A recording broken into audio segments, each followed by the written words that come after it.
N'utilisez plus votre main droite pour faire des rituels ou bien pour prendre des remèdes ou bien pour arracher une plante pour une astuce. N'utilisez plus votre main droite si vous êtes droitier. N'utilisez plus votre main gauche si vous êtes gaucher. Pourquoi on le dit? Vous allez constater que lorsque vous arrivez parfois à mon village, lorsqu'on va vous donner un remède à lécher, on vous demande toujours de tendre la main gauche.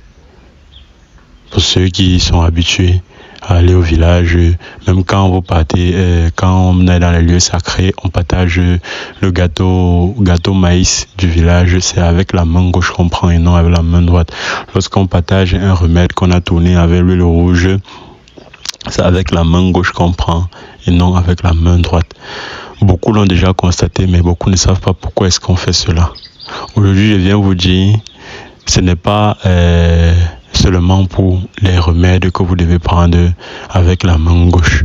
Même quand je vous demande de faire une astuce et que vous avez besoin d'une plante, comme je le dis très souvent, allez vers la plante, dialoguer avec la plante, causer avec la plante, si possible, caresser même la plante. Ok.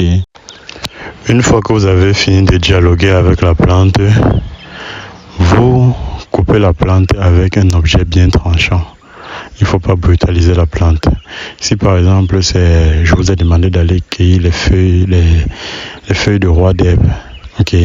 Si j'ai par exemple demandé de cueillir cette feuille, ce n'est pas sur la même plante que vous allez cueillir cette feuille. Vous allez repérer cette plante. Donc chaque plante va pouvoir vous offrir une feuille. Ok.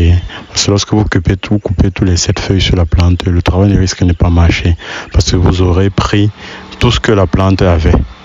Ok. Donc, permettant à la plante de pouvoir aider une autre personne la prochaine fois. Voilà.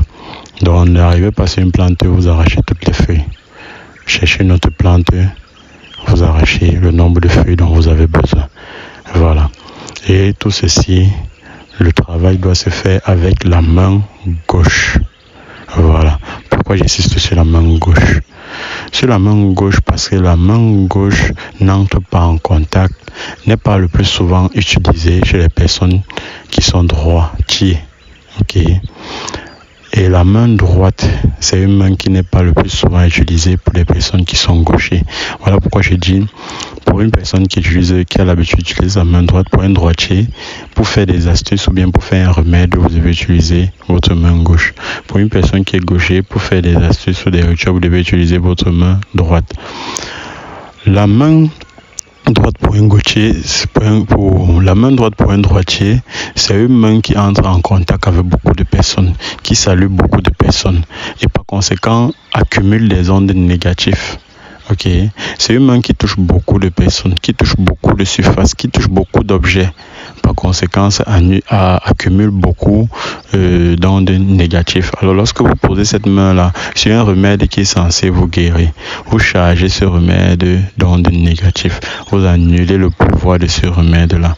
Voilà pourquoi beaucoup vont faire des astuces, ça ne va pas marcher. Ils ne vont pas savoir pourquoi.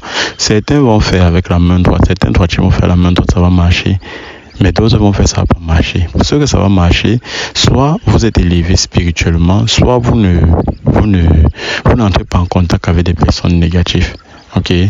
Mais pour éviter toute surprise, tout échec de rituel ou d'astuce, utilisez votre main que vous n'avez pas l'habitude de trop utiliser au quotidien pour faire vos rituels, pour faire vos astuces. Ok. Donc j'espère qu'aujourd'hui tout le monde connaît maintenant pourquoi est-ce qu'on prend le remède toujours de la main gauche. Ok, c'est pour éviter d'annuler les effets du remède. Ok, lorsque vous prenez la main droite et que votre main droite est chargée d'ondes négatives, ça va annuler les effets du produit, ça va annuler les effets du remède et vous n'aurez pas de résultats. Voilà.